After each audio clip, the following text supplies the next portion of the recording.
Hello guys, আশা করি সবাই ভালো আছেন। আবারও আপনাদের মাঝে একটি লাভ স্টোরি নিয়ে আসলাম।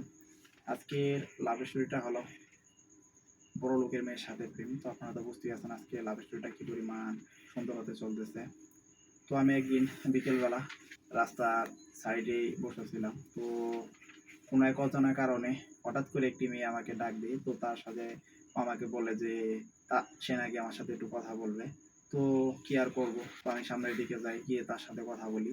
তো কথা বলার পর বুঝতে পারলাম যে তার এ জায়গায় নাকি একটা গাড়ির সমস্যা হয়েছে। তো সে গাড়ি দিয়ে এ জায়গায় ঘুরতে আসছিল, তো গাড়িটা নাকি একটু ধাক্কা দিতে হবে।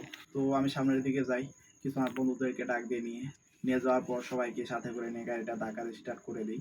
তো সে যাওয়ার আগে বলে যে কালকে সময় আপনি দাঁড়িয়ে থাকবেন, তো আপনার সাথে কালকে কিছু কথা বলবো। তো সে এটি বলে চলে যায়। তো আমি যেহেতু প্রতিদিনই একই সময় একই জায়গায় বসে থাকি ওই সময়টা, তো আমি কালকের মতো আজকে ওই জায়গায় বসে আছে একটি গাছতলা। তো হঠাৎ করে দেখি পিছন থেকে একটি গাড়ি বারবার হর্ন দিতেছে। তো তাকিয়ে দেখি সেই মেয়েটা। তো সে আমাকে বলে যাচ্ছে গাড়িতে উঠেন। তো আমরা সামনের দিকে গিয়ে বসে কথা বলি। তো সরাসরি গাড়িতে উঠে পড়ি। তো গাড়িতে উঠে পড়ার পর অনেকক্ষণ আমরা কথা বলি। কথা বলার পর একটি নদীর ধারে চলে যায় সে। তো তার সাথে নদীর ধারে হাঁটতেছিলাম আর কথা বলতেছিলাম। তো কথা বলতে বলতে সে আমাকে একটা বিষয় শেয়ার করে আর বললে যে আপনাকে অনেকদিন যাবতই এই জায়গায় দেখতেছি।